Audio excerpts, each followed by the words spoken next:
You are never alone. You are never alone. Just reach into your heart and Allah is always there.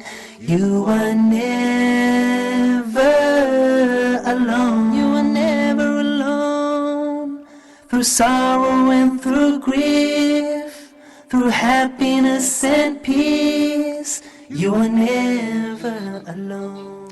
Assalamu alaikum wa rahmatullahi wa barakatuh. New episode of Family Issues. As usual, I used to introduce the episodes by saying that this program is specifically planned to help everyone having a family, every member in the family, to improve his performance, his family performance in his family, his community, in any group that unite together. He has to share by a positive role. So the point is the role playing. Every one of us has his own role. The father has his own role. The mother has her own role. And even the children.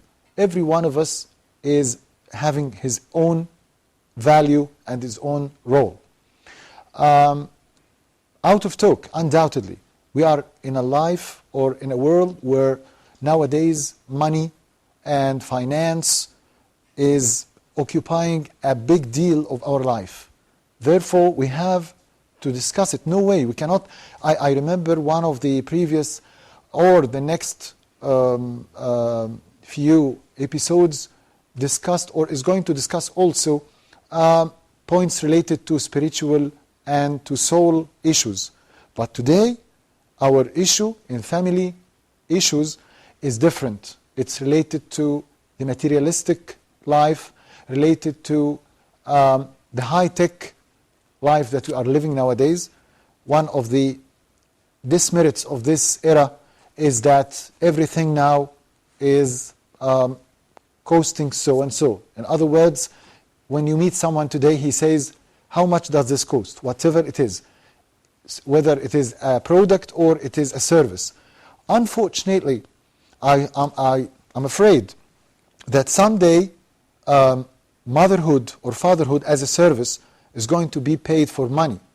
I think until now, we cannot say that super nannies or babysitters are doing this. It's some sort of helping. It's a help. It's a hand given by someone who works to help you as a father in the time you are working or in the time you are occupying. You are doing something that's you have to do it. It's very necessary. So you are not having your time to raise your children or to educate them. However, never, please, I beg you, never consider these people helping you as alternatives. We are not having alternative fathers. We are not having alternative parents. Remember all the time, do not forget your role. You are the father and you are the parent. It's not the babysitter. And unfortunately, this reminds me with so many cases, miserable to my mind, where the servants or the babysitters or the super nannies drew as they say, the carpet from under the feet of the parents because they offered a better type or quality of services to the children. Remember the services? We've mentioned them in so many previous episodes. We said love and care, we said sense of security, we said self-confidence. This is the job of the parents. And what's called in quality science is the SWOT analysis. That means, in other words, to decide what are the strengths of my son and what are his weaknesses and what are the opportunities that I can use to help him around him in his life, and what are the threats that are facing us nowadays to raise our children. You can put a plan like this. You can have 4 pages that you put in them, in every one of these points. Page number 1, what are the strengths of my son? 1, 2, 3. And the other page, what are the weaknesses of my son? 1, 2, 3. The first one is said in order to reinforce, in order to support my child and tell him that you are strong in so and so and so. You are very kind, you are very caring, you are good in mathematical abilities, you are mathematical. By the way, this episode is specifically focusing on what's called the mathematical ability. You know what's the title of this episode today? It's Child and Money. It's the child economics. I'm going to discuss this later, but let me first complete what I say. The third paper is going to be in your mind. What are the threats that are surrounding the life of your child, the environmental threats? Are there threats in his family? Do you quarrel so much? Are you nervous with your child? Do you abuse your child, whether physically or psychologically, or do you neglect him? These are called risks or threats in the life, in the family life or in the home life of your child. Does he have school threats? For example, an abusing teacher, weak teacher who is not psychologically well, maybe he is academically well, but he is not funny, he is not smiling in the face of your child, so he is considered as a threat. A coach in the club who is not cooperative, who is very harsh with the child, and so on. So you have to write. And the last page is the opportunities good in the life of your child. You are rich, you are well educated. By the nature of your job, you take him here and there and let him travel abroad and go. This helps his intelligence to increase. All these are called opportunities in the life or the external environment of your child, if we consider that the strengths and the weaknesses are the internal environment of the child. Now back to the idea, the main issue today is child economics. What do I mean by child economics? I mean everything that connects child with the idea of finance or money. Whether the payments, the costs that you have since your wife is pregnant in the child until you end the financial responsibility with him, or the idea of allowance, giving him money, educating him in or the culture of money or the sense of money. Do you raise the culture or the sense of payment, earning, sharing money with your child or not? All these topics we have to discuss today. Let me start to say that by the idea of the allowance, so many people, to my mind, strangely, do not give allowances to their children. And this is a problem.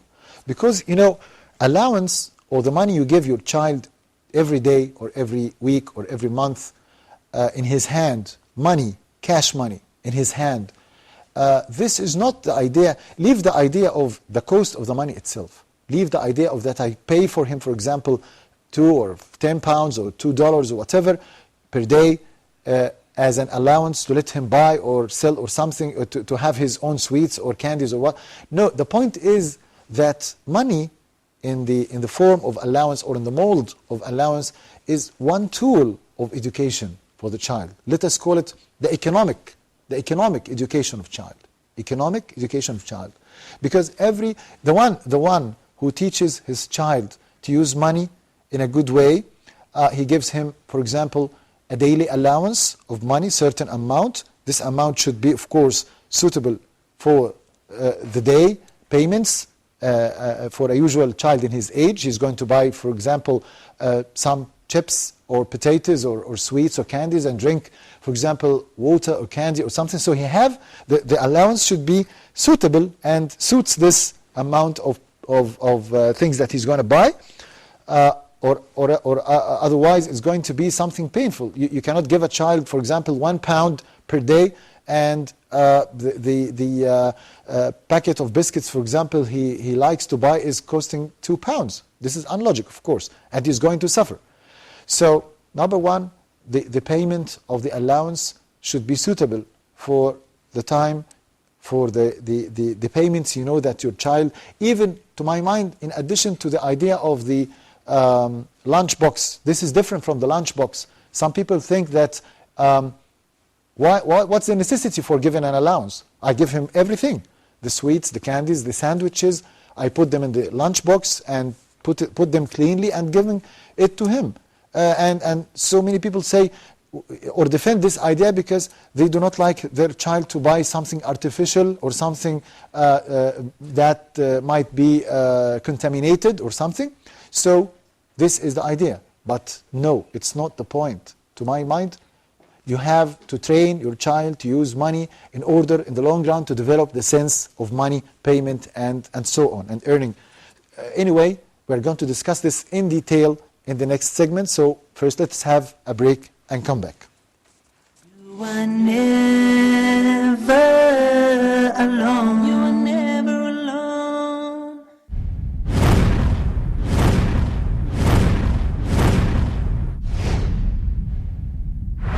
The aim of the show is to really focus and gain a grasp of those things which Allah subhanahu wa ta'ala loves, and those things which will gain for us the love of Allah subhanahu wa ta'ala, and will make us amongst those who are beloved to Allah subhanahu wa ta'ala. Is there any evidence from the Quran that shows that those who repent are beloved by Allah subhanahu wa ta'ala?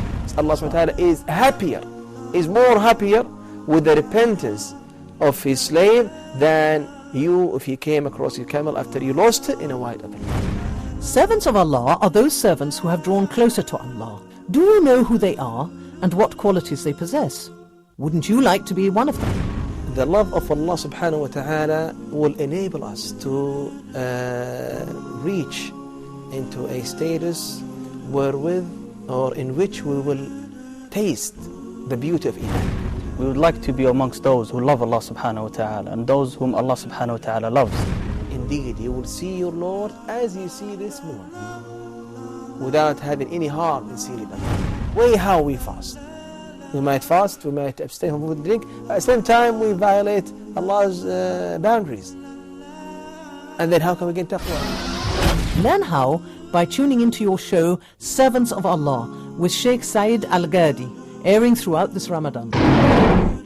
May Allah rain His abundant blessings on us during this month of mercy and charity.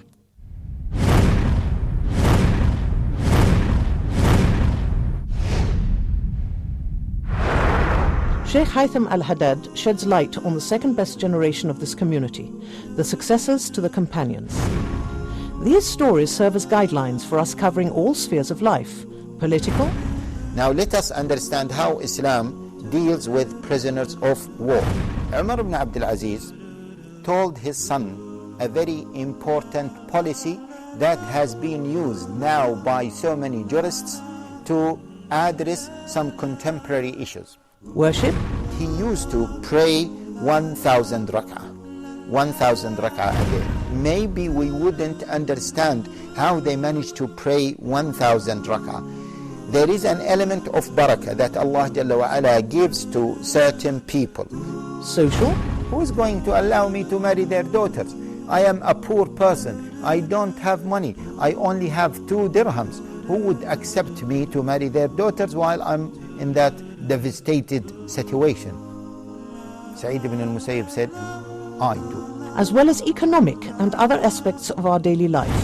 Then he gave his instructions that when they send something, they should use either a piece of paper or a piece of skin in proportional to what they have written.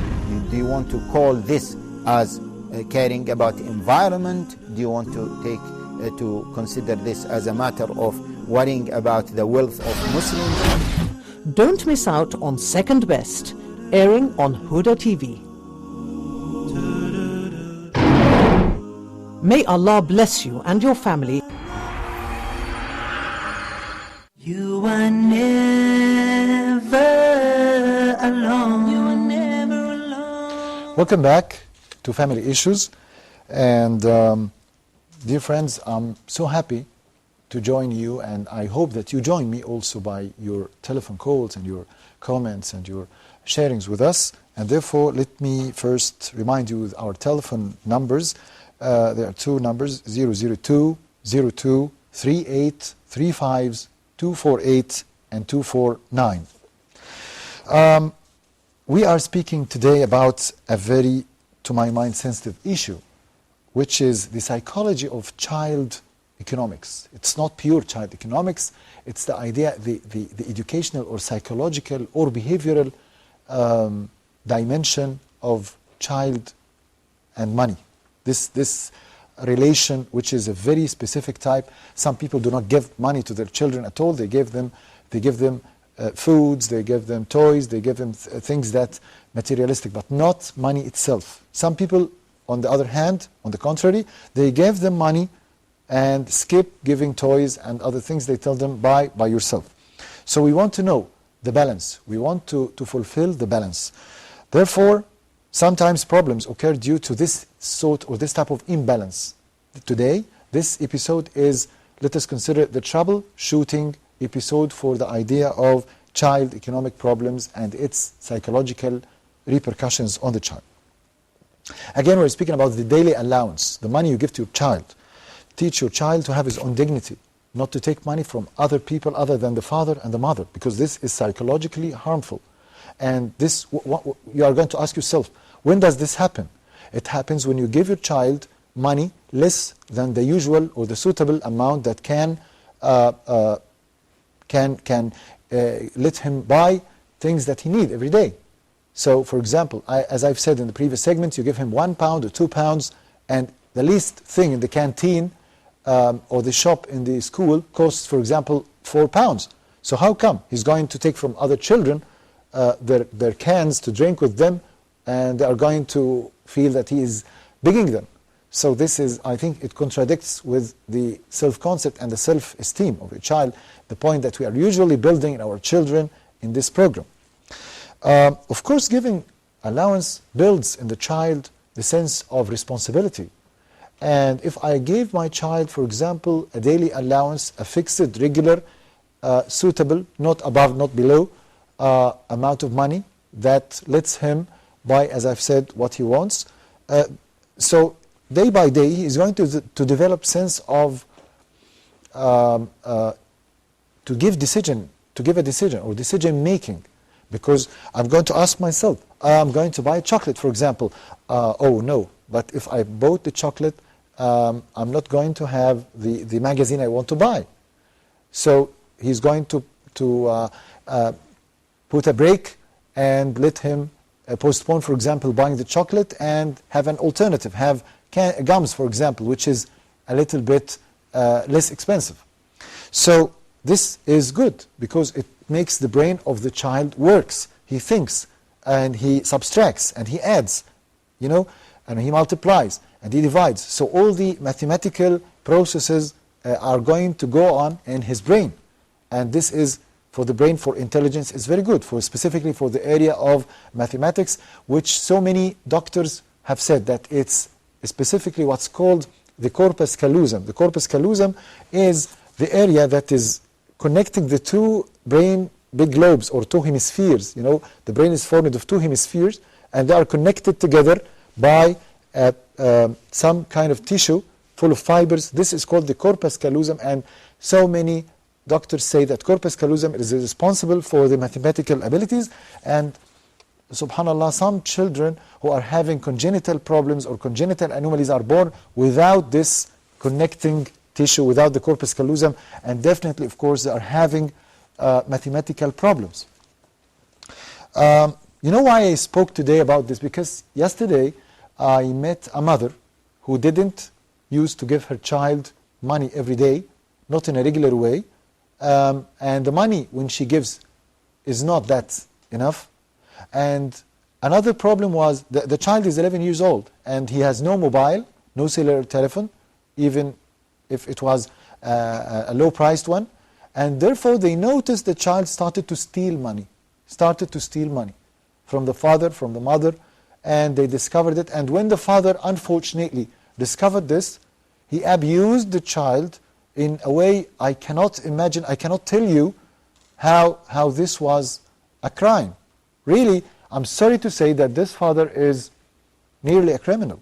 He used electric wire with the child and put the current in the child, and the child was shivering in order to teach him not to take something that doesn't belong to him.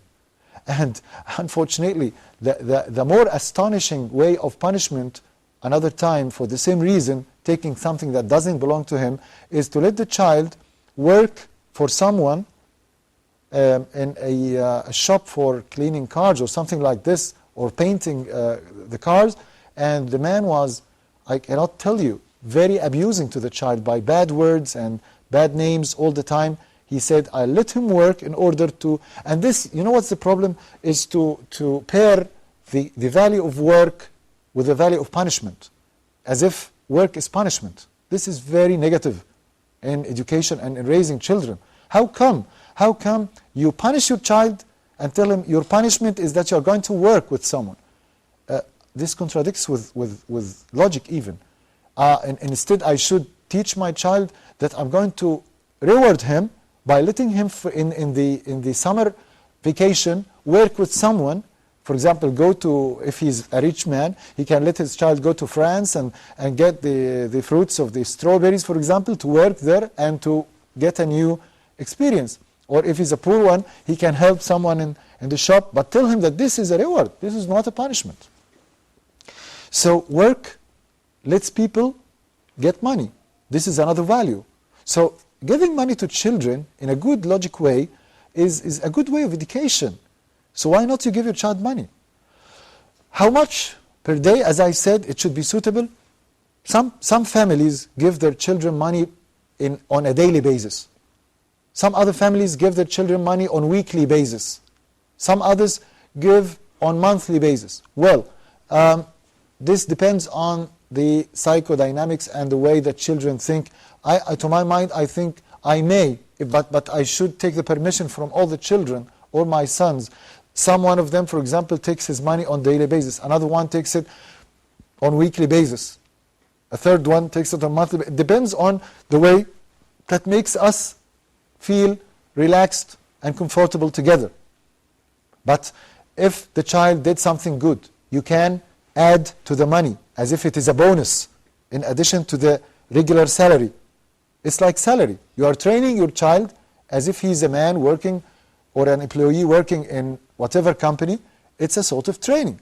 And therefore, those children who didn't receive such type of training are going, of course, not to be that experienced or not going to be that skillful as other children who have been trained in this way. So, to my mind, or I'm from those who are believing that you should give an allowance in a way or another. And they don't believe that lunchbox is enough. No, it's not enough. In order to raise the child and have what's called the wise money management, it has to have time. You have to practice this every day in order to let him know what's meant by earning money, what's meant by losing money, what's meant by saving money, what's meant by sharing with money. All these concepts cannot be done by storytelling. It's not a matter of storytelling. I used every episode to stimulate people, to fathers and mothers, to do storytelling.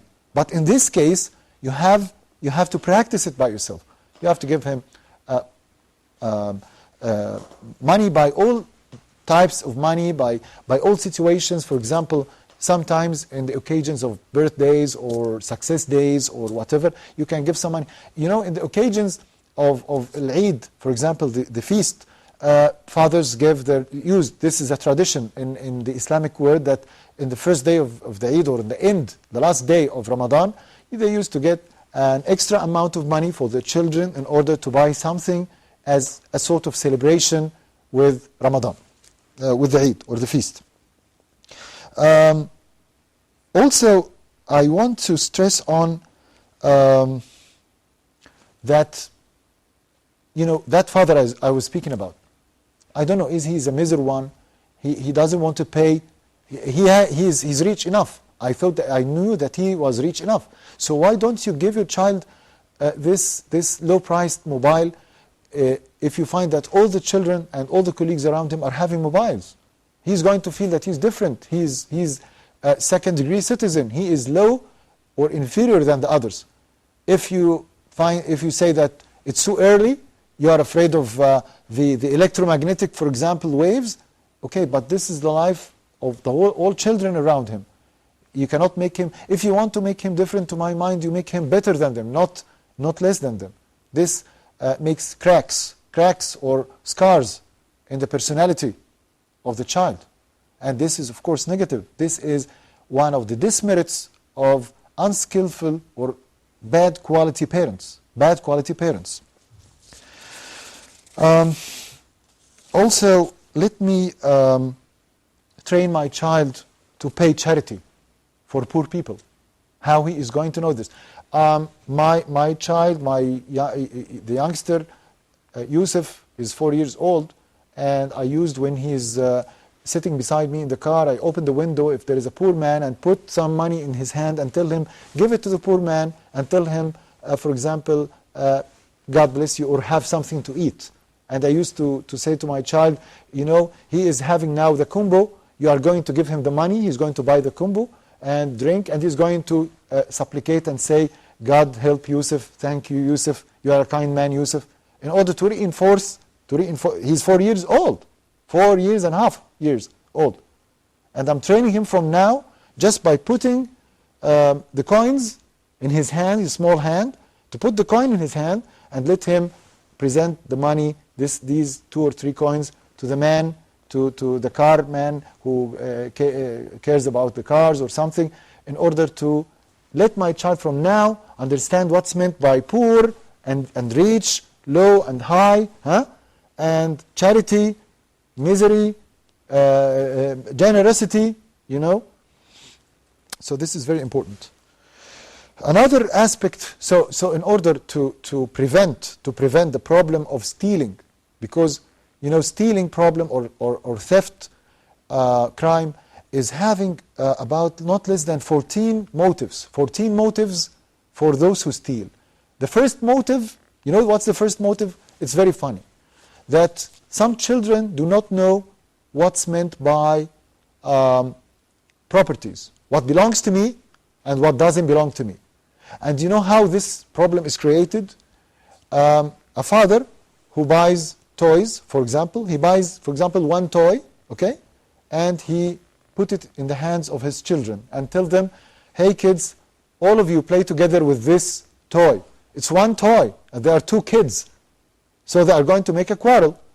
Usually the father, what does the father say? He tells the adult one or the older one, let your child play with you, let him play with you. You are the leader, but let him play with you. Okay, who is the owner of the toy? Who is the owner of this toy? The older one or the smaller one? This makes some sort of a problem in the minds of children. And someday you find them resisting and quarreling each other, a big quarrel, a big fight. Why? Because this wants the doll and the other wants the doll, and they are withdrawing each other and cutting their clothes and so on. And you start to separate them. You know what's the cause of the problem is that you didn't decide who is the owner of the toy. So please, if you want to buy toys to children, you are going, for example, to make the blue one for Ahmed and the red one for Sarah. Everyone has his own toy. Because sometimes, you know, this is transported to the school, to the class. The child takes the eraser or takes the pen of the teacher or the bag of his friend, and he say, it's ours. This is our class, and this is our bag, and this is our pen. Because his father and mother didn't train him what belongs to you and what belongs to other. This is your property, and this is Khalid's property. Okay? So we have to train our children to know what belongs to us and what doesn't belong to us. And if we want to share with others or to use what belongs to others, we have to take the permission. Ahmed, can I play with your toy for a while? Can I play with you in the PlayStation, for example? You know, nowadays PlayStations are with 1 player or 2 players or more. So, Ahmed, can you turn it to the 2 players mode to play with you? Even this creates some sort of friendship and partnership between the children together and creates good feelings. But you have to decide what are the toys that are in common, and you can put them, for example, in the cupboard, and on Thursday or Sunday you get them out and let the children play as a reward and then get it back. These are big toys like PlayStations, for example. Maybe you cannot buy for every child a PlayStation and have his own LCD or his own screen and turn the house into a net cafe. This is also, to my mind, is not logic and not healthy. Some toys or some games or some devices, you buy single devices. But in other times, you buy to your children, everyone has his own dolls, his own cars, his own stories, you should tell them what belongs to you and what belongs to other, or otherwise you are going to turn into a stealing problem. A stealing problem. And also the behavior of the mothers and the fathers at home with money affects the psychology of the children. Some people put money in a cupboard and let the cupboard open and tell the child, you want to buy something, get from the cupboard your 2 pounds or 3. Okay, we want food, so go to the kitchen and put your hand in the drawer and get some money. This way affects the psychology or the methodology or the behaviors of children. Some people, no, they put the money in safes and tell how much he wants, so he gets the certain amount and give it to the child. Some people, so there are different ways of giving money. Sometimes people put plans for allowances and they change the system. And some people forget that they gave the allowance or they didn't give the allowance, and the child tells the father, you didn't give me money. The father says, I gave you, well, I forgot. It happens every now and then. But you have, in this case, to put a new system and rearrange the way. This happens in every house. I think one of the researches have been done, and it shows that in every 4 children, 1 is going to tell you that he had a problem of allowance with his father and his mother. In what things should we put our minds, or what do we buy, or what we should buy with money? Well, let me answer this question, but after the break. So let us have a break and come back. You are never alone. You are never alone.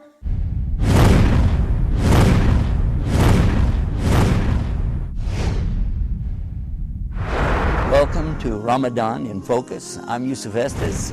Bismillahir Rahmanir Rahim. Alhamdulillahi Rabbil Alameen. Whether you're Muslim or non-Muslim, you can appreciate the subject of Ramadan. As we say in Texas, get the hay down where goats can eat it, you know. Totally and completely all mercy, if there is mercy, must be coming from Ar-Rahman. Don't let another Ramadan pass you by without taking time to reflect on the true meaning of this blessed month. How much? 99 times all of the mercy that's ever been shown in this universe is going to be shown to the believers on that day. And certainly we will need it. Isn't that the truth? Look, this is from the mercy, the rahmah of Allah. So it's always a responsibility of Muslims to make sure the right message gets out. But it's also our responsibility to listen to those in authority over us. Begin to put Ramadan in focus with Texas-born Sheikh Yusuf Estes on our new program, Ramadan in Focus. The entire staff at Hoda would like to wish you a wonderful and blessed Ramadan.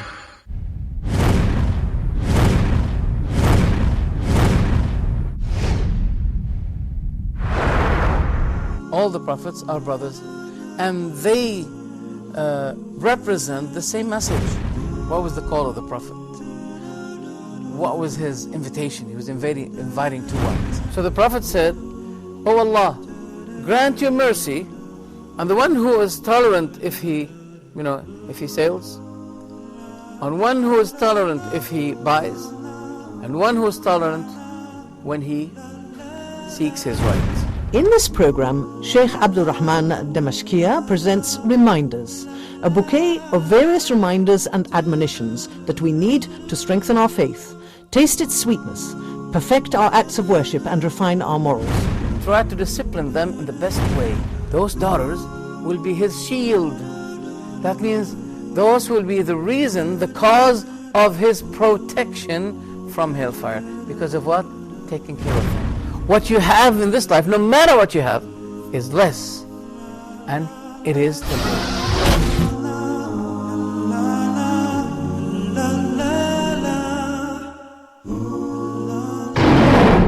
Hoda TV wishes you and your family a spiritual and rewarding Ramadan.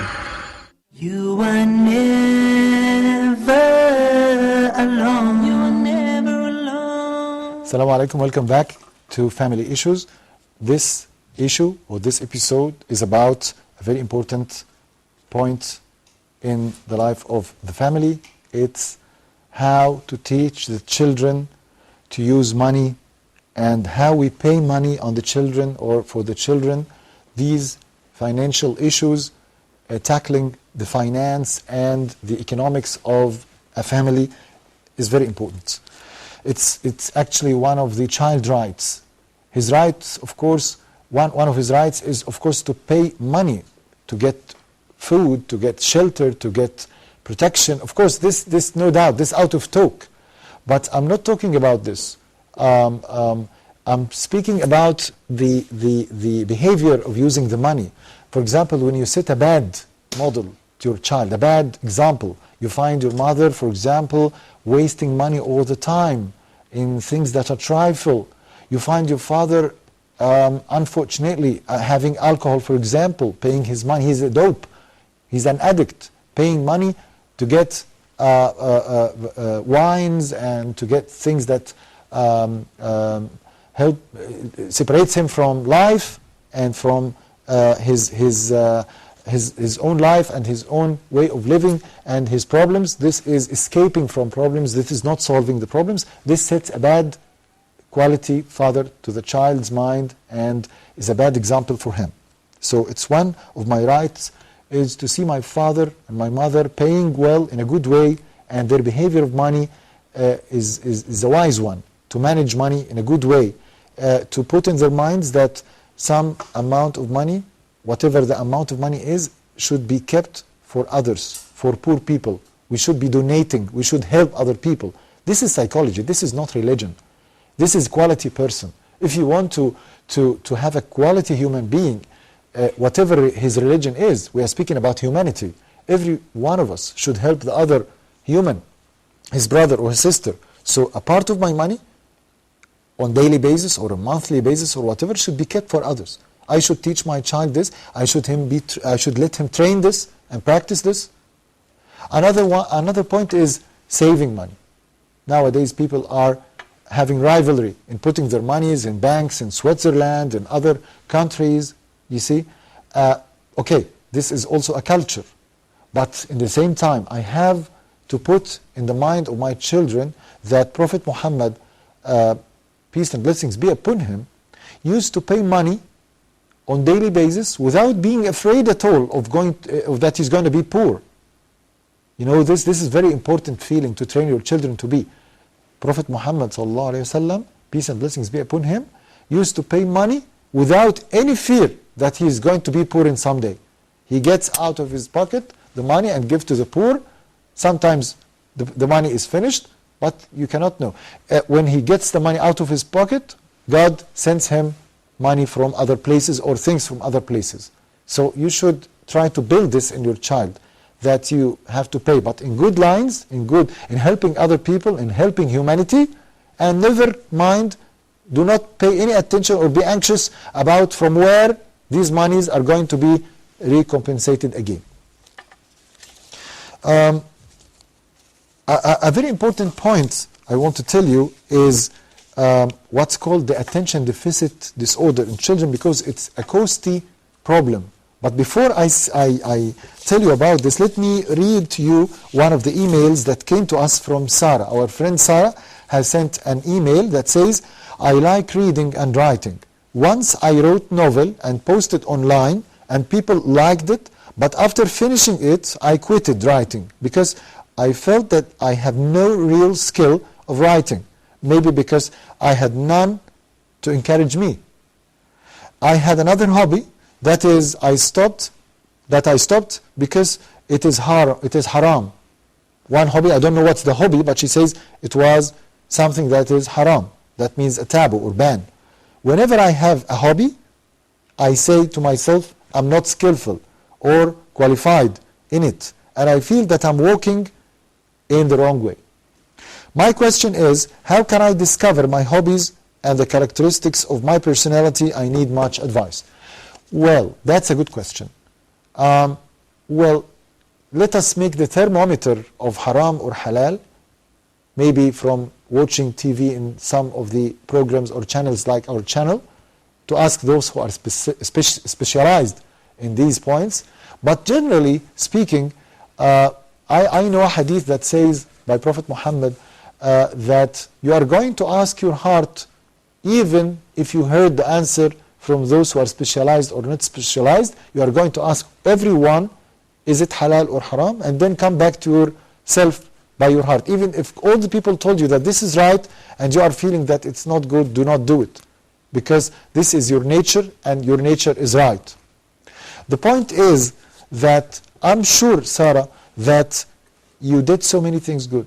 One of them was the artistic way you told us about when you wrote some of the stories or the novels, and you told me by yourself in the email that people liked it and they sent their comments and they sent you maybe in the Facebook they like it on the walls of your Facebook. So why you are not self-confident?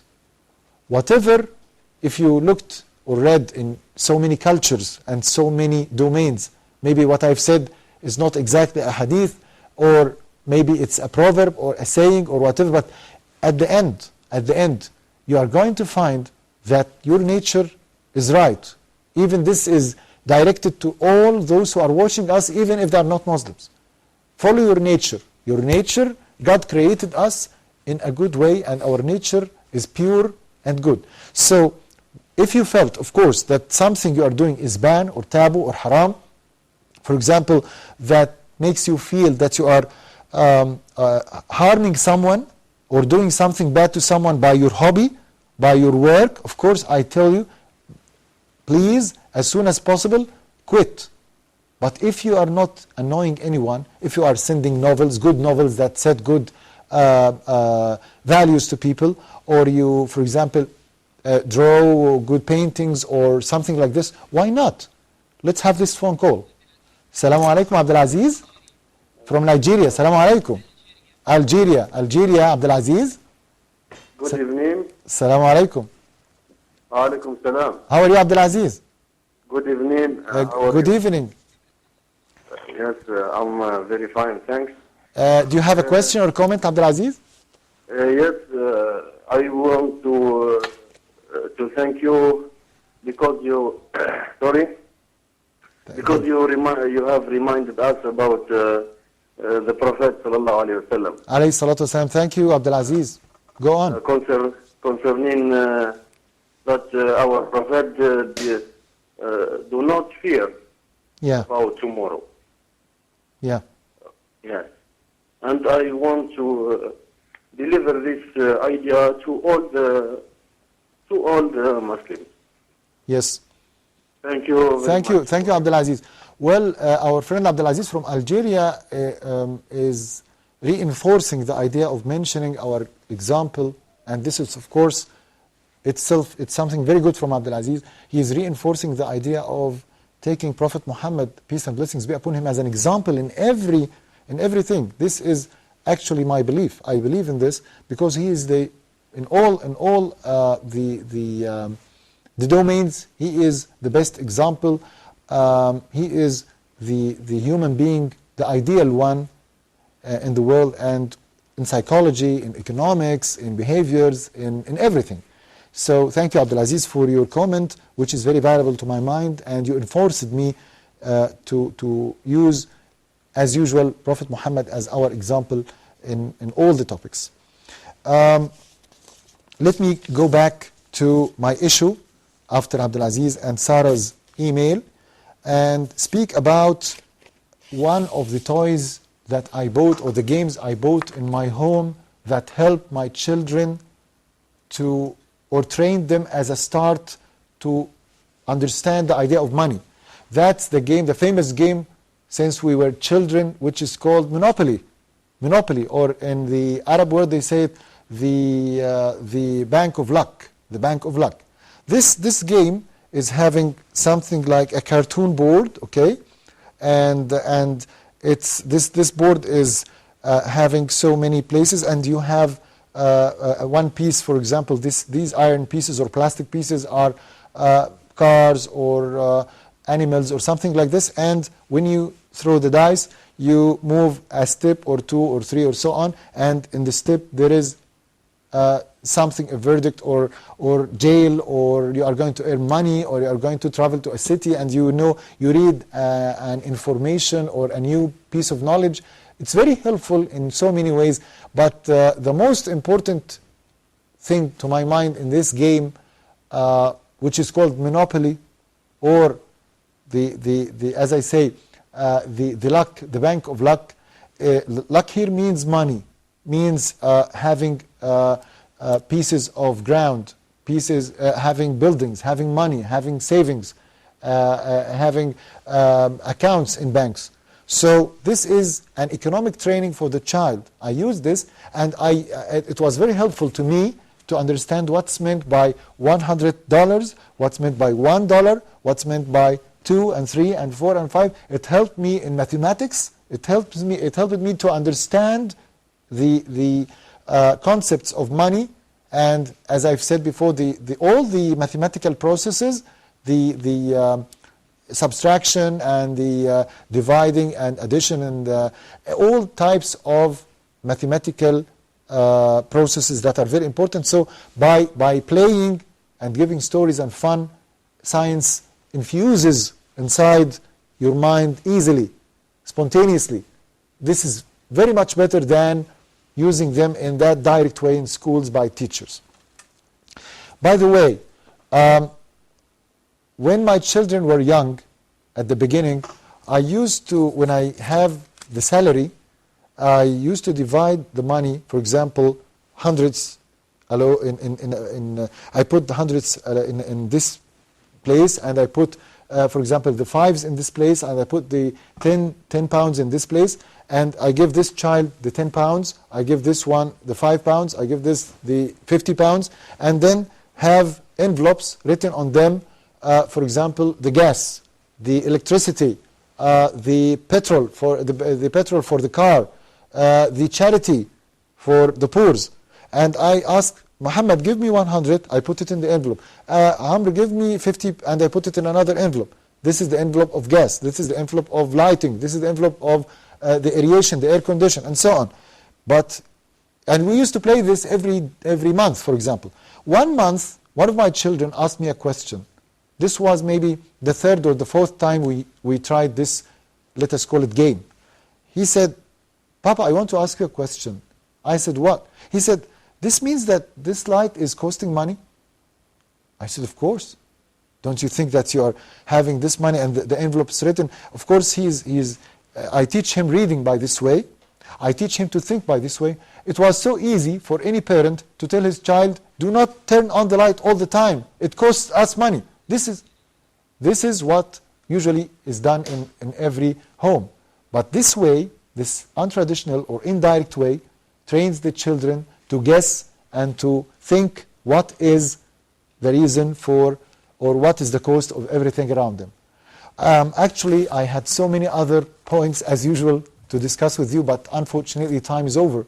So promise to continue speaking about financial issues in the life of a child during his raising, but let us discuss this in another episode, inshallah.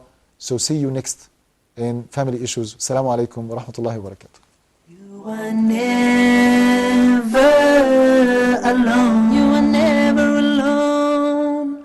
Through sorrow and through grief, through happiness and peace, you are never alone. So now, as you long for your past, prepare for your future, but knowing nothing's gonna last. You see, this life is but a road, a straight and narrow path to our final abode. So travel well, O Muslim, and paradise will be your home. And always remember that you are never alone.